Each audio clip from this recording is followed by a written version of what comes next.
You might want to close the door, JD. It is closed.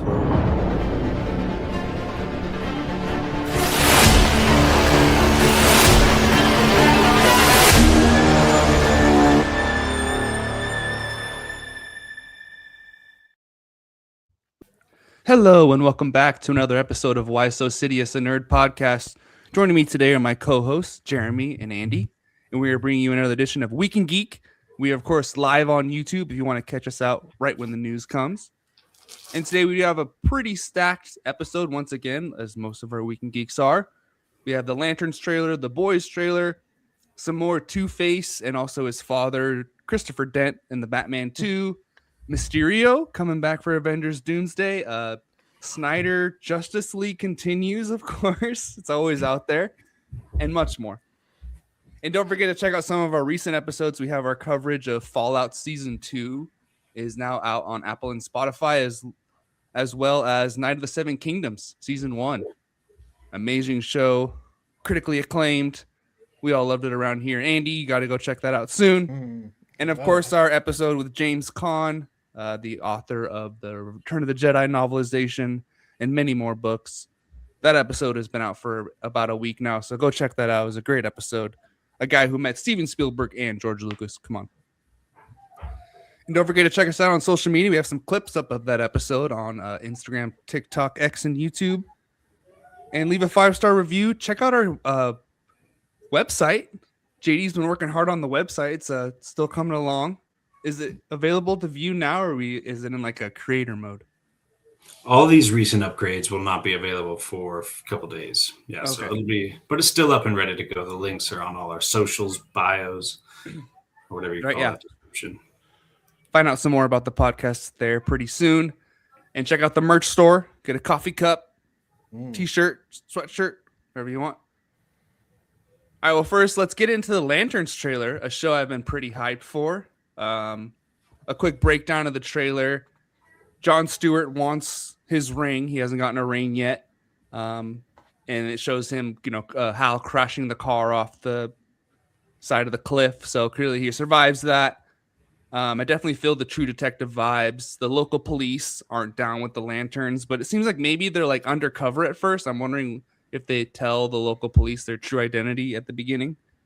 It seems like Jon Stewart's a young prodigy, where he's like, the next up and coming. I'm sure he was like first in his class, and he tells Hal, you're old, you're tired, like I could do this job better than you. So he definitely thinks he's probably better than he is, and he'll probably get some humbling throughout the show. But the interrogation scene was cool at the end, where Hal finally pulls the ring out and starts to, show a little action. So did you guys like this trailer? Andy, did this get you more excited for the show?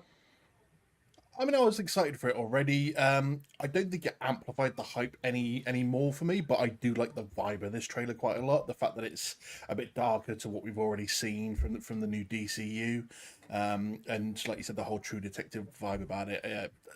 It got me excited for it. There's a better trailer we're going to talk about later that gets me more hyped than this one, but at the same point, I am looking forward to the show, and this trailer has not dulled that. Like, we've had some trailers recently that have been pretty bad or haven't hyped anything up, right, and it's dulled like my excitement for what's coming up. But this hasn't done that, so that's all I can ask, really.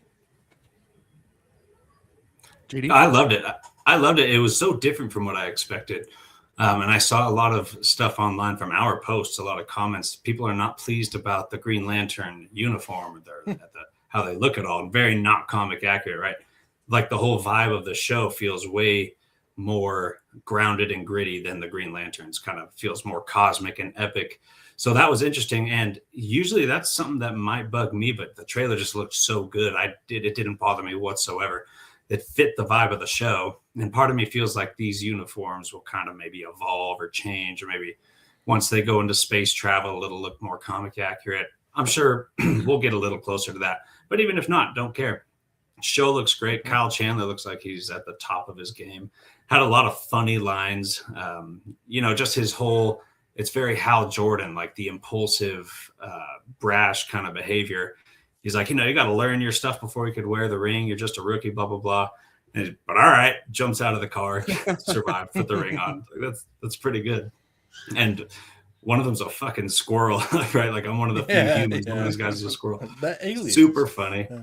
Like what a funny way to like tell the audience, yeah, there is a squirrel Green Lantern, which it does sounds that could go pretty wrong, pretty weird, but just the way they tell you, like we kind of get the vibe of even the squirrel. Like this is a fucking squirrel. Like it's a weird thing. True. Man, Aaron Pierre looked like he was the same dude in Rebel Ridge, just killing it. He has a presence. And this looks way more like True Detective than I thought it was actually going to. So really excited to see them go to space. We know they're still going to space, but yeah, I'm super pumped.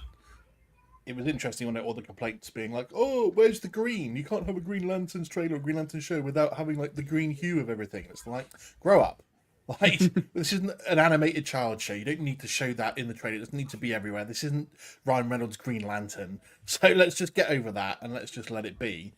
Although it is amusing that it raised some early questions, like when Hal says that he's the only Green Lantern on Earth, and we're like, don't we have Guy Gardner? Like there, so it some questions about the timeline, maybe of where the show takes place in the DC timeline, because obviously, what's his face? Oh my god, his name's got out of my head. Nathan Fillion.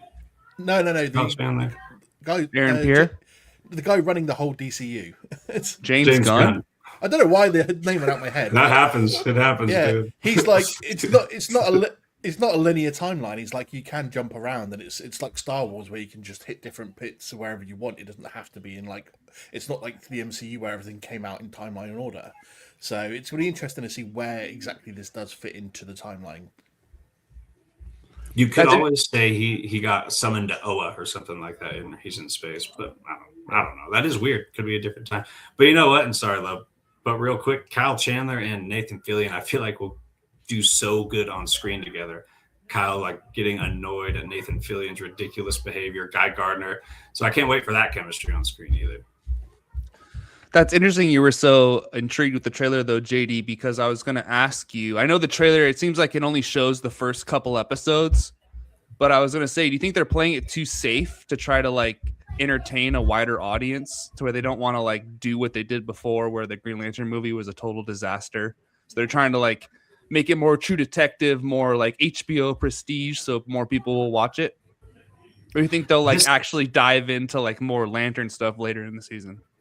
I do think they'll dive way deeper into Lantern stuff because we know we're going to Oa.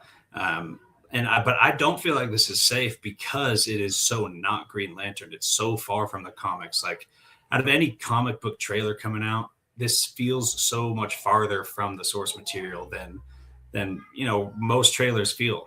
Like maybe more than any of them.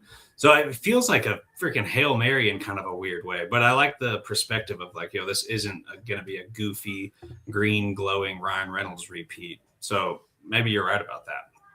Yeah. But for me, I don't know if I'm just such a fan of Kyle Chandler and Aaron Pierre now. But man, I just love the chemistry of those dudes. And I'm excited to see Kyle Chandler kind of be a lead and Hal Jordan, throwing F-bombs. Never thought I'd see a rated R Green Lantern. Right. So that's actually crazy. If we're going to do rated R Green Lantern stuff, that opens the door to such badass stuff going on. Like Sinestro Corps is a pretty gory comic. There's a lot of violence in there. And if you're going to go on any kind of route like that, surely there's going to be conflicts between different color lanterns. And it's already going to be in a rated R universe. That can get pretty crazy. And this sci-fi, because we've never really had like a full. There's different colors. Oh yeah, there's the whole color spectrum. Roy G. Biv. Damn it! I bet. You really just ask if there's other colors of lanterns? Like, do you live under a rock or something? Like... Hey, I'm not the biggest lantern guy. All right, give me a break. Well, speaking of, before we move on, there's this image which I think and I'm probably wrong because I haven't been right about these often. Oa, though. That seems like an Oa Easter egg, and you got this yellow underneath it. And really in the comics, the yellow parallax stuff infiltrating Oa was such a big deal. I'm telling you, this could be an Easter egg, which kind of we already know. The yellow is going to try to infiltrate Oa and take over the green. But you got things burning. You got the Oa. You got the yellow. And that would be a cool little Easter egg if that's what that meant. Whoops. Spoiler alert. That's cool though. I mean, I definitely noticed that in the trailer and was like, that means something. The way they showed that, they paused on it for too long. Right. Let's move on to that boys trailer. So a quick breakdown. Homelander's looking for V1, the OG compound, and then the doctor says it'll make him immortal. Marie from Gen V is with the boys. They're kind of preparing for their final plan, their final battle. Soldier Boy gets defrosted, and he shows him facing off with Butcher later. And there's a new hero. I don't know if they announced his name before, but it looks like he's in a church. Like he's like the pastor of a church, and he's like rising up in front of everyone. Homelander in the Oval Office. There's a picture right here, of course. So Homelander is definitely going to be fully unhinged this season. It comes out April 8th. Andy, like you're the big boys fan here, so are you ready for the final season now? Oh, I think this is going to be an epic season. I know not a lot of people were keen on season 4, because the writers and directors pretty much said they were just taking the piss out of the state of the American political arena, and obviously a lot of people obviously didn't like it. But I think this is going to be an epic season. We've been told to expect gore and high-hitting repercussions and death straight from episode 1. So this trailer is the one I was saying that this is what's got me. This is the trailer that I've seen this year that's got me the most hyped for a show. Like Mandalorian, Grogu, even Daredevil, which you guys know I love. This got me more hyped for this coming season than anything else that I've seen for this year. So yeah, I'm really excited. I think there's going to be a lot of good stuff. Excited to see it together, all of them together. I'd take bets now on who's going to die as well, because there's going to be a long list of them, I think, as well. But yeah, I'm super hyped for this. JD? Yeah, the boys, like, I'm not so pumped because of how not great season 4 was for me. But I do still have a feeling that this is going to be a really epic season, because they're finally focusing on kind of the story that I'm more invested in. They really branched out with later seasons. It felt like became a little less focused. But this is back to like our original crew of people, don't want heroes, I guess, versus Homelander, man. So I think this looks really good. I don't like how Billy Butcher has these powers. I prefer a non-powered Billy Butcher. It seems Agreed. crazy. He's basically got like Venom Carnage powers. Yeah. Yeah, but I'm really excited with how it's going to climax, because, how do you stop Homelander? That's what I'm really. I don't know how the comic goes, so maybe Homelander wins the whole thing. I don't know if you guys know, but yeah, and they've strayed from the comics quite a bit. Yeah, anyway, but yeah, I just have no idea how they're going to beat them. I'm excited to focus on that group versus Homelander. Yeah, it looks really good. Looks like it's for sure going to be a step up from season 4. Right. Yeah, agreed. I wasn't the biggest fan of season 4, but the first 3 seasons were like amazing. Great. So, and this trailer was awesome. It did a good setup. Like, okay, we know what's established already, and we knew Gen V was going to kind of cross over into it. So bringing Marie into it again is pretty cool. And just, I feel like it's a show where no one's going to be safe. Like, there's going to be like a couple deaths where we're like, holy shit, like. I could see Huey going down, something crazy like that, or Butcher for sure. Butcher's a goner, like, of course. So it's going to be fun. And of course, we'll be covering it, a month from now? Daredevil and the boys at the same time. Oh, April's stacked though, because we've got the boys, we've got Daredevil, there's Invincible, there's Maul, Shadow Lord. Oh my god! I'm pretty sure there's one other show as well that's coming out or starting in April that I can't even remember. But April's a stacked month for this kind of thing, so we'll be doing doubleheader episodes for sure. It's going to be an episode like every 3 days going through April, I think so. But yeah, it's extremely unlikely they're going to go the route of the comics, because the way that they capped that off in the comics, some of the characters aren't even around anymore. So unless they just swap them out and replace them. So, because have you guys read the comics at all? Who's not around anymore in the comics? I'm curious. So the way that it ends in the comics is not the end, but who's not around now? Well, the original Black Noir. Oh, okay. He played a big role in bringing. He's the one that actually brings down Homelander in the end. But it turns out that Black Noir's a clone of Homelander. Really? So Homelander's technically killed by his own clone in the comics. That's kind of cool. So it's we all expect it's probably going to obviously be Butcher will be the one to take him down. And as he dies himself or something. Yeah. So I'd be very surprised if that's not the way that it ends, or maybe Soldier Boy or even Ryan maybe dealing the final blow as Butcher watches them die as he dies. So, but yeah, I don't see Huey going, if I'm honest. I think Huey, Starlight are probably the two safest out of everyone. But I think Right. everyone else is on the table to die. So I think Frenchie, A-Train, all of the remaining 7 that sit alongside Homelander, I think all of them are certs to go. So I think there's going to be a lot of big deaths. It'll be funny to see the deep die. Just, I want to see how he dies. That's going to be the funniest one, isn't it? Like something shoved up his butt so he explodes. That'll probably be the one. And Soldier Boy coming back, that's also cool. He was one of the best additions to the show. So the scene was really funny where he's like, "Dad, I need your help." And he's like, Did you fuck me? "Yeah, did you?" This is some kind of incest bullshit. Yeah. Obviously, it's because Eric Kripke did Supernatural as well, so we've got a reuniting of obviously the 3 Supernatural boys in this, where we got that one scene. So I can't remember his name now, even though I should know it. The angel that's with them the whole way through Supernatural. For some reason, name escapes me, but you know who I mean. And then obviously Jared Padalecki opposite, so they're both in for this season. So it's a big reuniting of Supernatural in this as well. So that's funny. And speaking of Soldier Boy, there is a spin-off series, Vought Rising, which is expected to finish filming this month. It'll be a prequel and tell the origin of Soldier Boy. So as it comes to the boys spin-offs, I think this is one of the best ones you could do. Soldier Boy, obviously one of the best characters. So to see him back, what was it, like World War II? Is that when he was first going around there? So I think that's where it's going to be set. So so that's always a cool, and it'll be Vought at a different time when they're probably not as powerful. There's not a million TV shows and internet, bloggers and vloggers they can take over. So it'll be cool to see. Well, it's going to be him and what's her name? Storm? Is Storm something or other? Is it Stormfront? That was in season 3. Secretly really racist person. Yeah, the Nazi essentially. So, and everyone thought that she was going to be Homelander's mum, or they used her DNA to help create him at least. So, right, both Stormfront and Soldier Boy, basically. Yeah. So yeah. So I think this. I mean, I'm not too fond of stuff set in World War II, but I still think it's overused.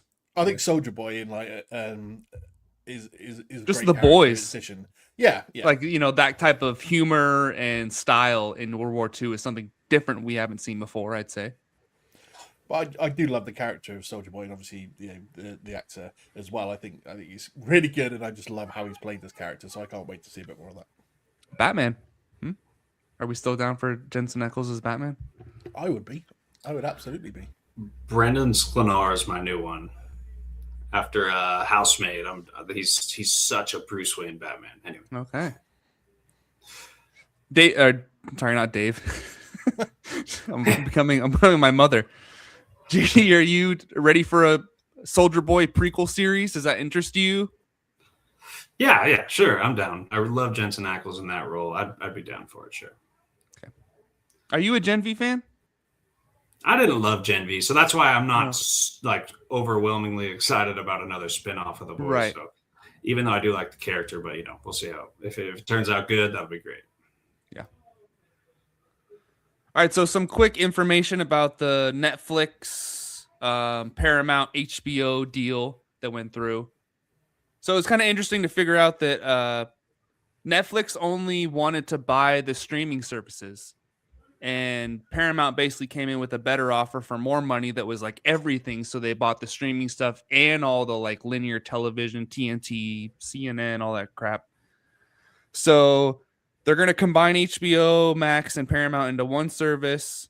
15 films per studio with 45-day theatrical windows for each film. So that's still a pretty good amount. 15 films. They merged the company. They'll be in $79 billion of debt, which is outrageous, but they're just acquiring assets. Hopefully that in the long term it works out, but they're obviously going to have a lot of layoffs, so it always sucks about a merger. They're willing to put UFC on any cable network to kind of make some money. They will continue to license movies and TV shows to other studios and platforms. But I think the biggest part about it was Netflix only wanted the streaming stuff, and then Paramount came in and said, "No, we'll take all of it. We'll take the good stuff and the bad stuff." And Netflix was like, No, we just want the good stuff. You can keep the, the old crappy stuff. So I think that's what kind of took it over in the end. The whole thing is so confusing because we kept hearing Netflix bought it. And it seems like Paramount went and, did a little deal with maybe someone in power and then got this deal done.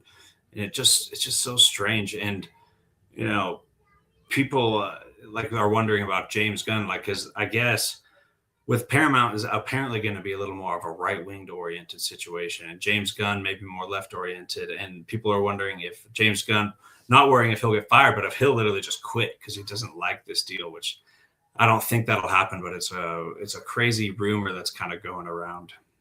I don't think it'll go whatever it is. Unless they unless they really start to mess with his vision. Right, exactly. Because he's invested so much in this. He's got 10 years planned and so much going on. So that's pretty crazy. It's weird because UFC was on Netflix. So now they're going to No, it's on Paramount. UFC. No, it's on Paramount. Oh, okay. No, they've just been doing those fun little Jake Paul fights on Netflix and all that. Oh, boxing. Yeah, the boxing stuff. Yeah, that's not. So I don't know. It's never a good deal to merge all these companies together, keep monopolizing the industry and keeping the resources in less and less hands. So it's just really weird how it panned out, but probably better for the movie side of things, right? If Netflix didn't buy it. Because I remember before we were pissed about Netflix buying it. We wanted Paramount to buy it. Then they buy it. Then you learn more about how or why. And it's I don't know. Right. It all kind of sucks. And Andy, from a different perspective over in the UK, how do you feel about this whole thing, or is it kind of a big nothing? I mean, it's a bit of a weird one because obviously it's not 100% gone through yet. It's going to take a while for them to go through it. It's weird how it has to be ratified by some government stuff in the US, right? The UK then, but obviously the US. So I don't know, it's the Senate or the House of Representatives, whoever it has that has to verify the sale and go, yes, it's all fair and above board. And I'm how is it fair when Paramount would hold that much, or even Netflix, how any of them would be able to hold that much of the biggest titles in the world? Kind of pissed if they merge the two apps together, like HBO Max and Paramount, because in 20 days' time, we finally get HBO Max in the UK. And then in fucking 6 months' time, I'm going to have to go and get Paramount instead. Have you always had Paramount or had access to Paramount? I've had access to Paramount for a while. I don't actually sub to it, to be fair, because there's not loads on Paramount that I can't access elsewhere anyway. Good old classic movies. Because it's weird, because we've got one over here called TNT Sports, which shows a lot of the the UEFA Champions League soccer matches, and that's moving from Discovery Plus to HBO Max on the 26th of March. And then if Paramount buys it and merges them, then they're going to have the access to it. And I'm like, what the fuck? Just let me watch football in one place, for God's sake. Paramount has the 5 major sports now, too. So they have, football, basketball, hockey, baseball, soccer as well. So they have it all. So I think I'm more annoyed at the fact that, okay, in a way, it's almost nice if one place owns a lot of it because they can condense it down. I don't have to subscribe. Like a cable subscription. Well, yeah, I mean, that is going to be there's Sky TV over here are going to be launching something like that in the near future, where they are containing 4 or 5 of the biggest subscription services and letting you just do one price for it, which is the first. Shut up! It's a first for the UK. We've not had that. No, I mean, it's just going back to what there was 20 years ago, basically, But it's good for the consumer because you can pay a set price and have it all under one roof rather than having to have 7 different ones. But in terms of I don't really care who owns it, the Warner Brothers, whether it's Netflix, whether it's Paramount, it doesn't really make that much of a difference to me because it's not going to affect my viewing of stuff. Whoever owns these companies, I'm going to watch a lot of the stuff they put out that I want to watch. So it's a bit weird maybe because you don't want there to be a monopoly. You want diversity. You don't want people to lose their jobs at the same point. They're still going to put out the same stuff. And I guess the only thing I would have been upset about is if Netflix had bought it and they'd gone through with their plan to have stuff in the cinema for only two weeks or whatever, and then put it on streaming a month later. Which I suppose in a way is almost good because then if you don't get a chance, if you've got family stuff going on or you don't have time to get to the cinema in those 2 weeks, a month later it's going to be on streaming anyway. So that could have been a bonus actually. It's on streaming quicker. At the same point, Paramount, if they take over, want to obviously pump loads of films out from all the different studios and give them decent runs in the cinema. Everything's down to a month now, and then it's pretty much out the cinema, and then you can buy it online to watch a few months later. Amazon. So I guess going back to a nice long cinema run is good because you can take your time if you want to watch it a few times and stuff like that. So there are obviously up and downs. I'm not really picking a side, I guess. Here I'm being quite sit in the middle-ish about this. I guess I don't really care, to be honest, who owns it, as long as they still make quality stuff. Right. And we should be good for a while. We have Paramount, Netflix, Disney, and Amazon. I feel like those 4 won't be merging anytime soon. So we should be all right? I mean, until Disney buy Netflix or some bullshit like that, and then it's over. For some reason, HBO though stood out as a brand. I might have kind of missed just the HBO brand. That's where we watched our movies. If we're like our age, that's where we got all our movies. Then Prestige HBO television too. Yeah, Prestige turns into Max, hated it because it's just the HBO name carries so much, and that's just, I guess, going to disappear. No more HBO. Yeah. Well, I'm sure they'll still have an HBO section on Paramount. They'll say like this is the HBO part. I think they probably will do, won't they? Because they'll still have like a Warner Brothers specific section of it. Yeah, for sure. Separate it out from all the different, or they have like all the different studio tabs. Like when you go on, like I don't know if it's the same for you guys. Disney Plus, where you have obviously Marvel, ESPN. Star Wars, Hulu, Star, and all that kind of stuff. So I guess it'll probably be the same. Yeah. Hopefully, there's a bundle we can get to save money. So, but anyways, Paramount will be producing a Game of Thrones movie. It is development at Warner Bros. It says now, but we'll see how long that lasts. A studio already has a script in hand. Bo Willimon, creator of House of Cards and the writer on Andor, is writing the film and submitted his first draft. It suggests it's probably going to be about Aegon the Conqueror, of course, the first Targaryen to take over the Seven Kingdoms. So I'm pretty excited for this. If this is going to be the writer on the movie, Andor, I mean, a Game of Thrones writer might have been cool. Of course, George will get involved with it somehow. But Jeremy, you ready for a Aegon the Conqueror in the big film or big screen, or even any Game of Thrones movie on the big screen? I am absolutely pumped because we've had the Targaryens against each other, inner conflict, and we've had the like Targaryen absent with the Civil War, and then later we have the Targaryen absent situation with all these other places clashing, all these political clashes, where like dragons are kind of there's not a lot of dragons. But we have never had a full Targaryen force going full Genghis Khan conquering. So one's pretty sick. Right. So I'm really looking forward to it. Andy, does this pique your interest at all? I know you never finished it, but come on. Game of Thrones movie, Aegon the Conqueror. Everyone talked about him. Who is that? I mean, it just sounds like something out of like the history books of Ghostbusters. Aegon the Conqueror's coming along. What if it's Henry Cavill? I mean, you're asking the wrong guy here, isn't it, about this stuff? I'm trying. I'm trying.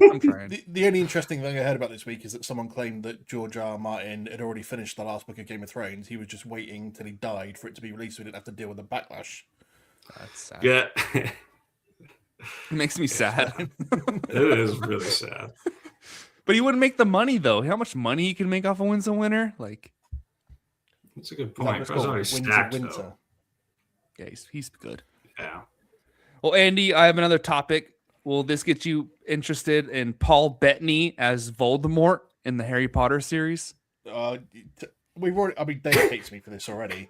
I fucking hate Harry Potter, man. Like, I can't. That's not allowed. I'm British. I can hate it as much as I want. So yeah, I mean, Paul Bettany's an interesting choice to cast for Voldemort. I think. It's not someone I maybe would have had top of my list for it. Because obviously you can't step away from whether you like Harry Potter or not. Ralph Fiennes was amazing because he is an amazing actor. So he did a great job, and it's a hard act to follow. So yeah, I'm not sure he's the right choice. Like I like Paul Bettany. Like Cillian Murphy.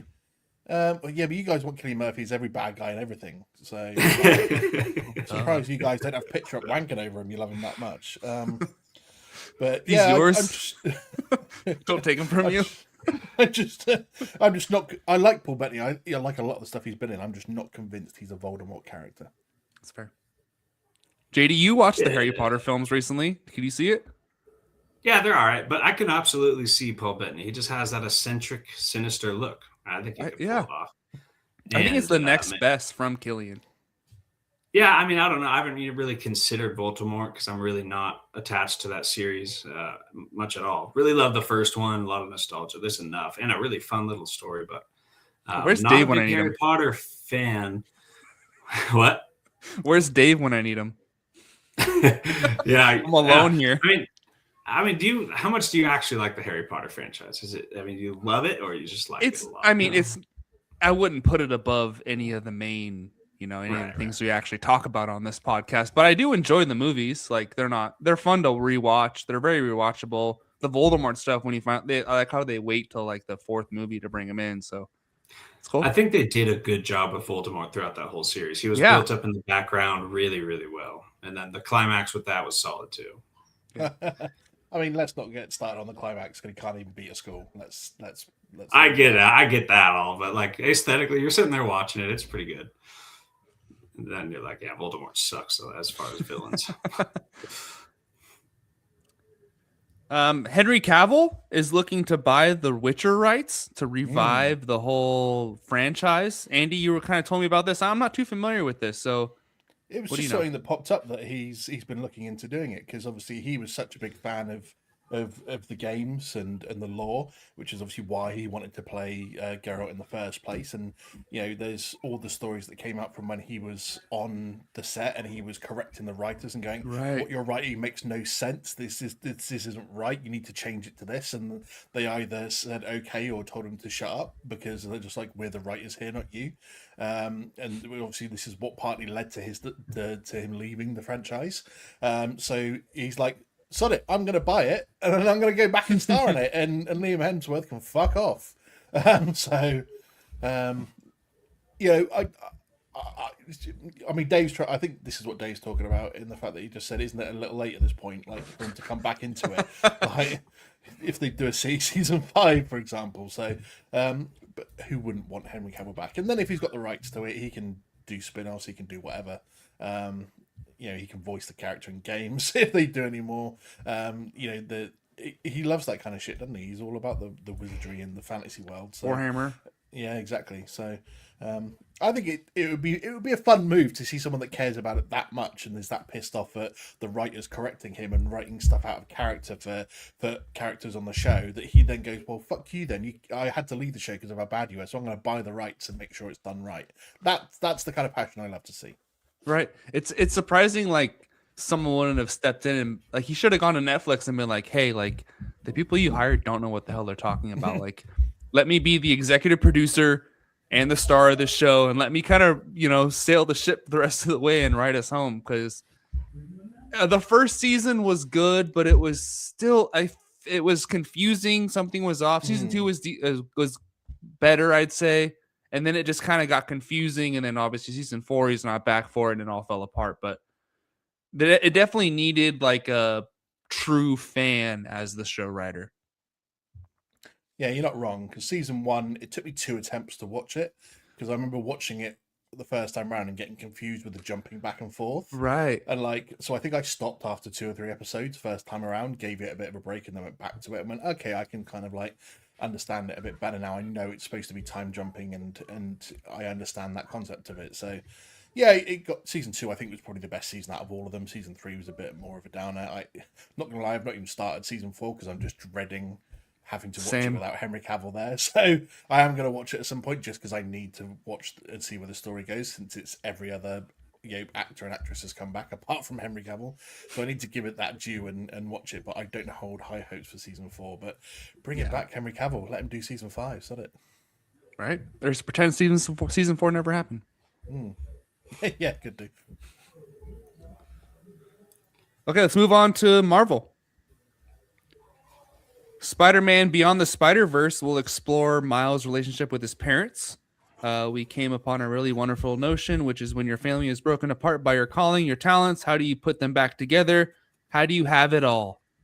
So, I mean, I guess it's interesting, an interesting way to go, but that's not what I expected from this movie. I'll say that first. Like, I feel like we're going into the whole multiverse. Because actually, I show my wife these movies for the first time. I was trying to get her to watch them, and she's like, like they're animated, Spider-Man. But she loved them. She's like, wow, those are really good movies. I was like, damn, I've been telling you about this for the last like 2 years. So I'm just really excited to have the final finale to this trilogy. Same. And that's just the theme of it, right? Like they're talking about bringing everything back Family. together. Yeah. Still going to be multiverse madness, all this crazy stuff. I can't wait. Yeah, these blew me away. I don't like animated stuff usually, or it at least brings it down a certain 2 notches for me. But not this one. It doesn't even feel animated. It feels I think like it's a comic book. That's what I'm saying. It's like a comic book on screen, and they did that perfectly. So, and plus the story and like everything about it is totally watchable for adults, and it's just really good. So I can't wait to just can't wait for it. It's been a long time. Right. Yeah. I mean, I watched the second one at the cinema before I'd even seen the first one, which I know is a bit random. But I just like wanted to go out and get it done because I think reviewing the second film was like the 3rd or 4th episode I did on my own podcast when I first started it, like in 2023 or whatever it was. So, and it was still one of my highest rated episodes as well that I ever did, in the highest viewed episodes. That's But I do love both these films. Like you said, it has that comic book feel to the whole thing. The story's good. I watched them again a couple of months ago, and that's what prompted me to get my ass into gear and start playing the Insomniac Spider-Man games on the There we go. PlayStation. And I like use the Spider-Verse suits in the game as well. So Right. like, You have the to. animated ones are so cool. So, I mean, I am looking forward to this. They were obviously really ambitious, weren't they, when they said, "Oh, we're going to do the 3rd film a year after the second one comes out," and the strikes happened and stuff like that, and then they just realised that there was no way they were going to do it. And then a quote's come out recently from one of the directors that said the second film was originally one long film, but they Right. decided to cut into 2 parts essentially. And then once they'd sort of done the first part of the film, which was the second film, and then they watched what they had left, they realized they didn't really have a full film because there was no like beginning, middle, and end that would make a film. So they had to basically go, oh crap, we've got to rewrite it now. So there's no way we can do this in a year. And then the strikes and everything else on top, and now they've come out and said it's going to be about his family. Because obviously where it left off is that he's in the alternate universe, where his actual spider that bit him came from, and his alternate self is the Prowler, and his uncle's there and stuff. So the family element of it, is going to be pretty crazy. And like JD said, the multiverse element's going to be rife again. And I like this version of Gwen Stacy as well. That we see in here. So I'm actually really excited for this film when it comes out. I'm very much in a Spider-Man pomp at the moment with having rewatched this. All the Spider-Man films, both Tobey Maguire and Andrew Garfield's, are on Netflix at the moment. I'm playing the games. So yeah, I'm very much in a bit of a Spider-Man height at the moment. So I'm really hyped for this. Dude, that plot twist at the end of the second movie is so good. When he finally reveals to his mom that he's Spider-Man, and she's like, who's Spider-Man? And you're like, oh my god, like no, like holy shit. Because they sent it back to the universe where the spider came from rather than his universe, didn't it? That was a fucking great twist. Yeah, I actually watched the first one for the first time the day before I saw the second one in theaters.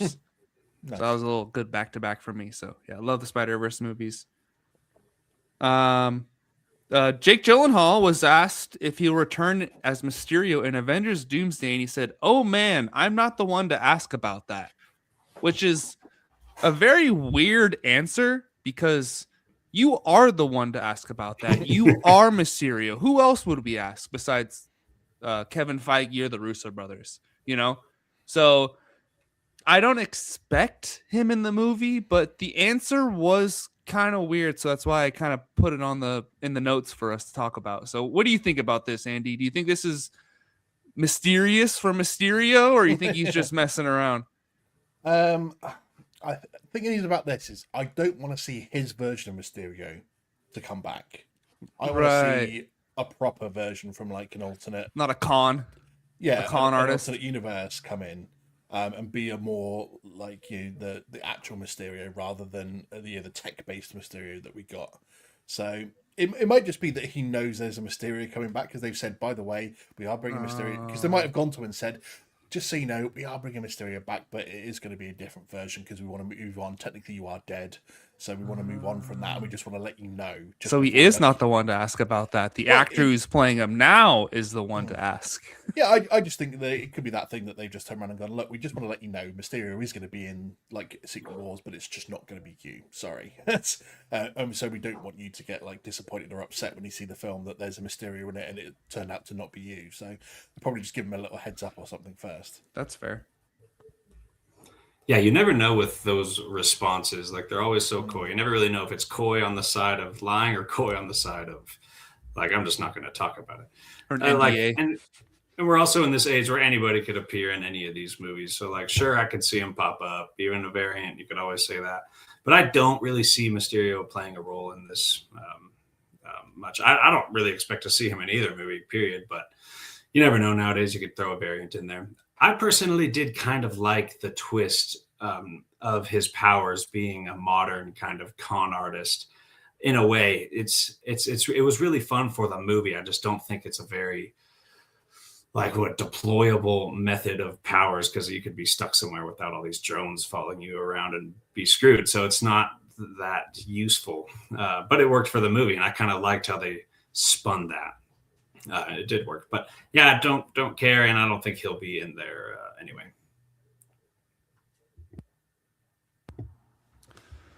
Agreed. All right, you guys want to play a quick game before we move on to DC news?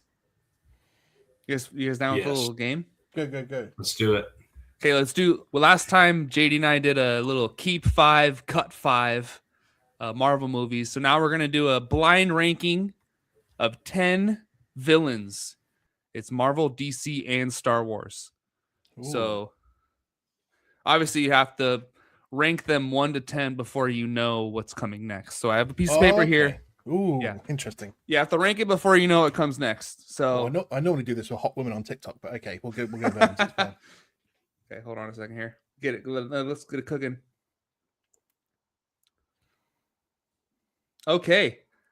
Number 1. Is JD here? Are you in the background, JD? I'm here. Yep. Number 1, or the first one, the Green Goblin. So you want to say it's William Dafoe's Green Goblin if you want to do movie version. So where would you rank him blind 1 to 10? He's got to be in the top 5, right? So do you want to agree together, or do you want to do 3 separate lists? Do you want to agree on it? Let's agree and argue about it. I thought you were just going to take turns to go to each other, and we had to place a villain somewhere.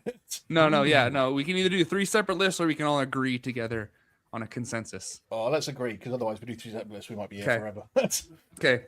I say like it's 3. Top 5. Maybe like 4. 4. I thought 3, to be honest, as soon as you said it. All it. right, let's go 3. Okay.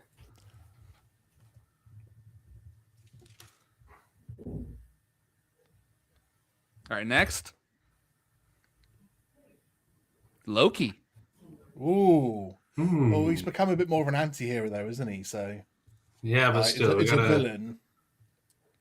I'm just going based on character as a whole now. I mean, he's in the villain category. I'd be comfortable putting him right behind William Dafoe, but no lower. Really? Maybe an argument for 1 higher, but I would go 2 or 4. But I kind of want to go 4 because there's probably going to be some decent ones. But Marvel's not stacked with great villains. It's DC and Star Wars too. Oh God! All right, man, the Green Goblin is too high, dude. No, I don't think so. If we're talking like movie versions, I think movie versions gets up there. Movie versions. So. Yeah. But I think Loki's become too much of an anti-hero / hero to rate him that highly compared to what's probably like coming. 6 or 7. I'm fine with that too, especially now that it's opened up. Yeah, I'd have put him down 6th, probably 7th. I would have him, to be honest. 7. 7, cool.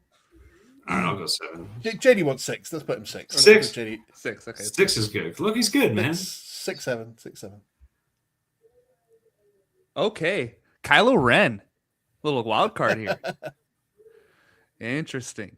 See, so it's weird when you do multiple universes too. All right, I'll go 8 just off the top of my head. What do you guys think? Yeah, I was thinking 7 or 8. Yeah, I was thinking 7 or 8. Okay, let's go 8. Okay.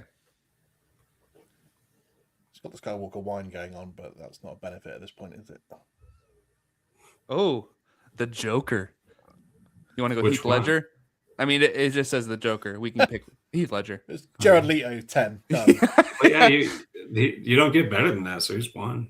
We got our one spot covered. No, he is not the best He's the movie villain best. of all time. No. Well, okay, all right. I forgot. Like we got Vader and Emperor still in the mix, and Let's do 2. I think 2's good, perfect for him, right?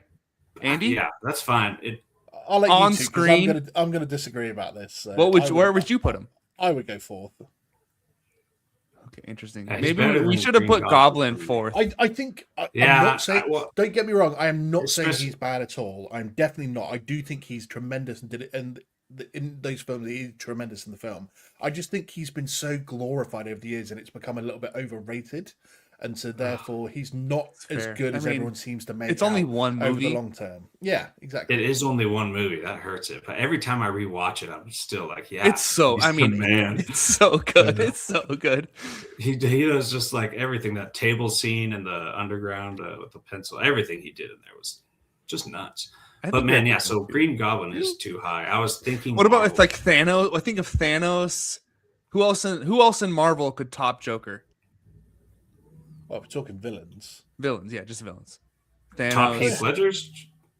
I mean, Yeah. I don't think anyone tops Heath. He might be my number one if I didn't love the story of Anakin so much. Okay, let's do 2. I think 2 is. Okay. Is 2 okay, Andy? I'll submit to 2. I seem to Okay. be submitting a lot here to you guys, which is not what the British do, but you know.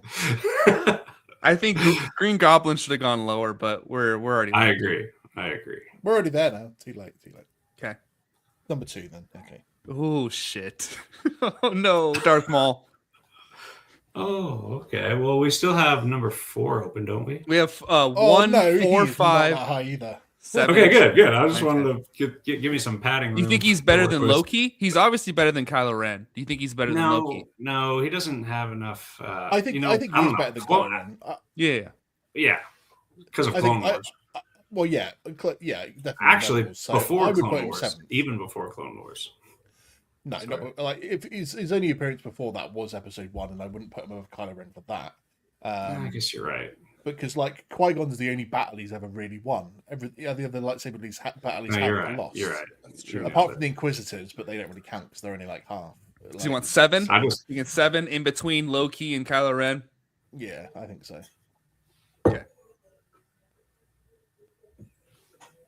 yeah, that's good. All right.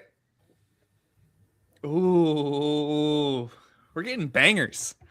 Magneto. Oh man, Oh no. Freaking So we love have which we have 10, 9, 5, 4, and 1. which version? Ian McKellen or Michael Fassbender? we get to choose. We get to pick. I mean, Okay. yeah, it's just Fassbender, right? He's the best. Magneto, right? Come on. I started to Fassbender say McKellen's the GOAT. I think, yeah, but I like those Yeah. movies so much more, and it's I 'cause know of the that. movies are better. And I think given the slots that are left, I would probably put him in 5. I mean, if we're Because saying you've got on 10, 9, 4, Yeah. and 2 left after that. Yeah, I think 5 is respectable because 9 or 10, obviously not. We need some bad ones. It's not There's too going to many be some bad big ones. ones slotting in at 9 and 10 now, isn't there? It's going to be like Thanos at 10 at something, isn't there? Are you cool with 5, JD? Or you yeah, want 4? 5 works. 5. Let's do 5. All right. Can I just say, obviously, Dave's internet issues are still continuing because he's making comments about stuff that's 6 minutes ago. I'll see love what's Dave. about. It's all good. Oh no, the GOAT, Thanos. Oh, good. We got him out of the way. At least we could put him up respectably high. Isn't there 3, 1, 4, Four. 1 or 4, basically, because you can't put him at 9 or 10. Yeah, I'm fine with 4. What do Yeah, you I'm think? fine with that. Okay, 4. It's just going to be, it's basically either end of the scale now. 10, 9, or 1 are the only It's gonna be slots like left. Ben Affleck's Kingpin. number Basically, 1. if it's not Vader or Anakin, then everything else can go at 10 or 9. I don't even care. Okay, This here we one's go. gonna be a stinker. We've had too many bangers. Harley Quinn, There you It's go. easily, 10. yeah, 10. 10. Yeah. This is it, right? Last spot. No, now we messed up a little bit because we have 1 We have and 9. 1 and this Oh, could here we go. This could be our 1 spot. Darth Sidious. Oh, Sure. yeah, because do you take the chance that Vader's the other one? I know, right? There's so many villains. It seems statistically unlikely, even though they were choosing really solid villains. It's not like they put a freaking data pad of all villains in all these movies. They probably just chose some of the best ones. Right. I don't know. Anyway, You made this list that you loved. Did you pick the 10? No, it's random. Okay. I don't know. Okay. Yeah, I don't know either. Oh, okay. In that case, yeah, let's put Sidious at 1 then. all right. Okay. I agree. I Yeah, reckon he Sidious at can't 1. be 9, obviously. We have to just Yeah. take our chances. Because if it's Vader, well, I mean, it's just what's done is done, I guess. I think he's a better villain than Vader, but Vader's a better character. And the final villain is Ultron. And Oh, he will have to slide in at the 9 slot. So honestly, for on That's not screen, it's I'm not bad. mad. Especially how disappointing the whole age thing was. You could easily throw him at 9 and justify it. I think Even we though did I pretty like him a good. lot. So we Yeah, I think have Harley Quinn at 10, 9 Ultron, 8 Kylo Ren, 7 Darth Maul, 6 Loki, Magneto, Thanos, Green Goblin, the Joker, and number 1 Emperor Palpatine, Darth Sidious. Pretty good. Deal. Yeah, We're good at this. We did good last time too, JD. So Yeah, we did. all right, let's move on to DC to wrap things up. So Christopher Dent will play a major role in Batman Part 2, being one of the movie's 3 main villains with the Penguin and Two-Face. And Daniel Craig has been offered the role. If he refuses, Liam Neeson is up next, reportedly. And of course, Sebastian Stan will play Christopher's son, Harvey Dent, aka Two-Face. So are you guys familiar with Harvey Dent's dad at all? And do you like him being like one of the main villains in this movie? Maybe setting up Harvey Dent for the next movie more? What do we think? I don't know anything about the dad, so I got no ties to that. But yeah, Two-Face, man, that's a crazy. And this is all confirmed stuff, right? This isn't rumors. Well, the Sebastian Stan stuff is confirmed, but not his dad, and who's playing it. And correct me, is he confirmed as Two-Face, or is he confirmed to just play a role in the movie? He's confirmed as Harvey Dent. They didn't Harvey specifically Dent. say Two-Face. Okay, Harvey Dent. Right, So yeah. They there said you go. Harvey Dent. What stage of Harvey Dent? We don't know.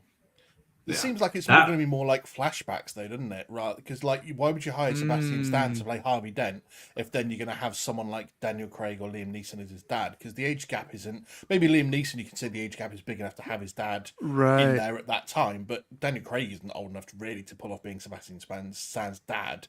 So He's like 10 years older than him. maybe, like, my thought was then, flashbacks. Okay. And then you get up to the modern time and you've got Sebastian Stan as Harvey Dent then, like in the time. That makes more sense, actually. It says a major role, though. So you think, like, that reports, obviously, but I think that makes more sense with just flashbacks. And I don't want so many flashbacks to where it feels like a Harvey Dent movie. You know what I mean? Although it's not like they didn't age him, isn't it? Because the makeup prosthetics they do on the for the Penguin. That's true. Yeah, very true. You know, I'm excited for Two-Face because even in the comics, the character has never like evolved or changed or nothing added to his lore or nothing added to his character, which like most villains go through that like, once a decade, but he's just kind of been there. So I'm excited to explore Two-Face more and a full blown Two-Face, right? It's kind of like we got the tease of Two-Face at the Dark Knight. It was this really weird like way to put Two-Face into that movie, but it worked. It was awesome. So full blown Two-Face would be really cool. And yeah, the prosthetics, they're not worried about that. They might make him look all strange and I don't know, something that would embody a Two-Face father. Maybe the two faces, they meet in the middle and that's his whole face. Because Harvey Dent dies at the end of Dark Knight, right? Yeah. When the hospital explodes, how does he die?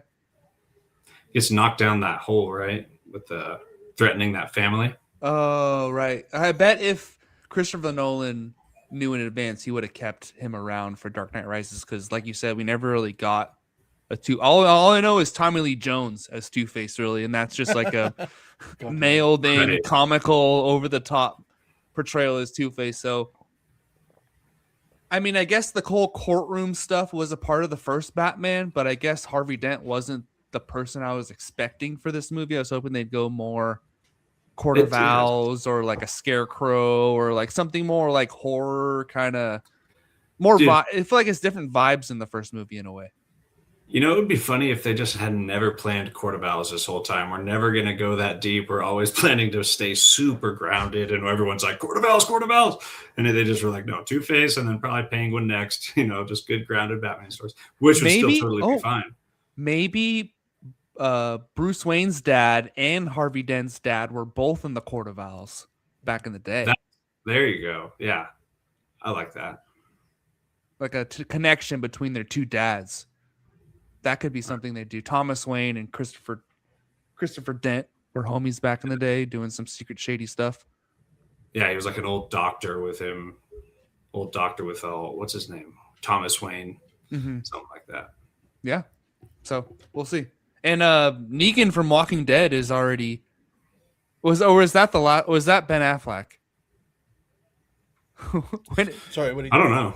Negan from Walking Dead, what's his name? You mean Jeffrey Dean Thomas? Yeah, he was Thomas Wayne in something. Oh, what's his name? He voiced him, I think, in one of the animated ones, like the Flashpoint or something like that. I think he was in a movie too, though, wasn't he? Didn't he die in a movie as Thomas Wayne, or am I making that up? He might have been in. Let me look it up. No, he might have been in. Yeah, he might have been in Christian Bale's one. Is the dad? Oh, that was Ben Affleck's. Yeah. It was. Okay. Yeah. Okay. All right. So never mind. Different one, but still, maybe we'll see a connection between the two fathers. That kind of makes sense to me. But yeah, it's supposed to start filming in May and coming out October 2027. So we'll see that when it comes. 5-6 years in between movies. Don't hold your breath. Right? Which is probably holding James Gunn up with his old Batman plans. And also, Zack Snyder is trying to get back in the business, saying, I would never say there is no way when asking about making more 2 Justice League movies, which was originally planned. A long quote here. I was on the ride that created Justice League, and if you're in my shoes, there was numerous times, dark times, when there was no chance that there will ever be my version of it. It will never exist. It can't, because politics, everything stood against it, and yet it exists. The fans should never forget they did that. They also raised a ton of money for suicide prevention. They did a lot of good. They catch a lot of flack for being toxic or whatever, but they literally save human lives. You can go fuck yourself if that's what you think. So, classic Zack Snyder.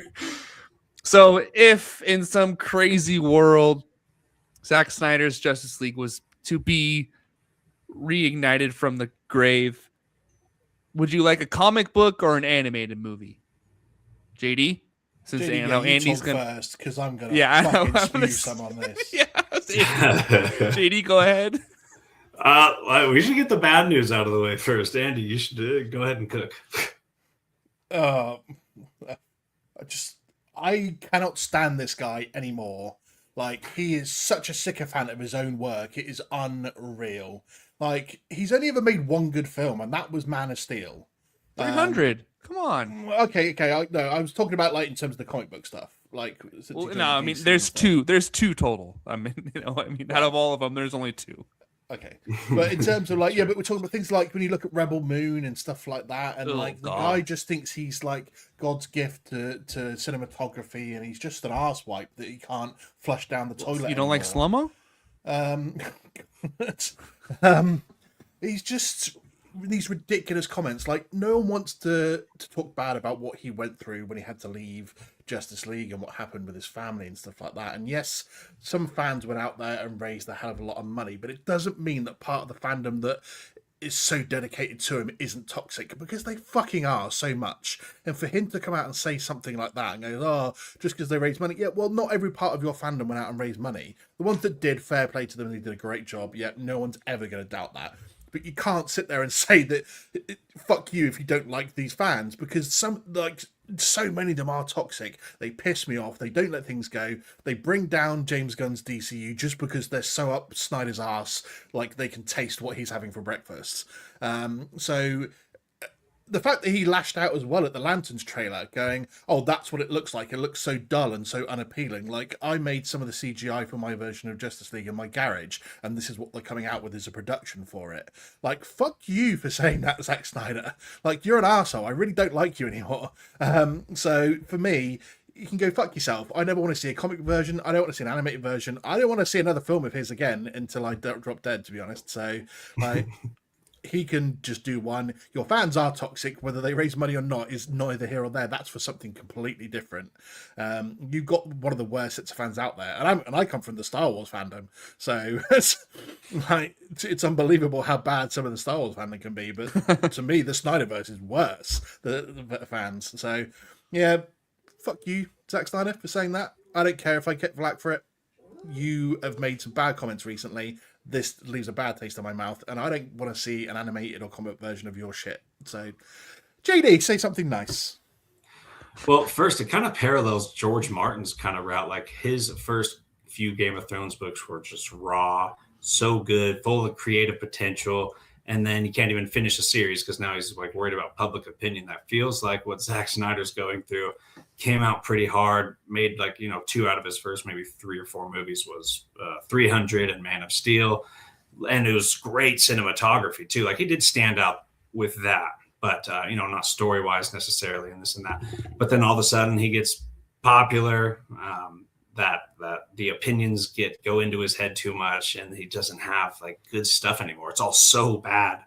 And that's interesting. And I don't disagree with anything Andy's saying either, but leaving Zack Snyder out of the rest of it, just for the story, I'd be pumped to see this in the comic. I think I definitely want to see this play out, especially if you had some really amazing writer like Tom Taylor, Jonathan Hickman, if you actually let that guy cook, which like they're not doing. They're cutting him short on all this stuff. Imperial, Ultimate Spider-Man. Anyway, I want to see how the story plays out. And I think that'd be a cool way to get non-comic book readers that are kind of on the fence.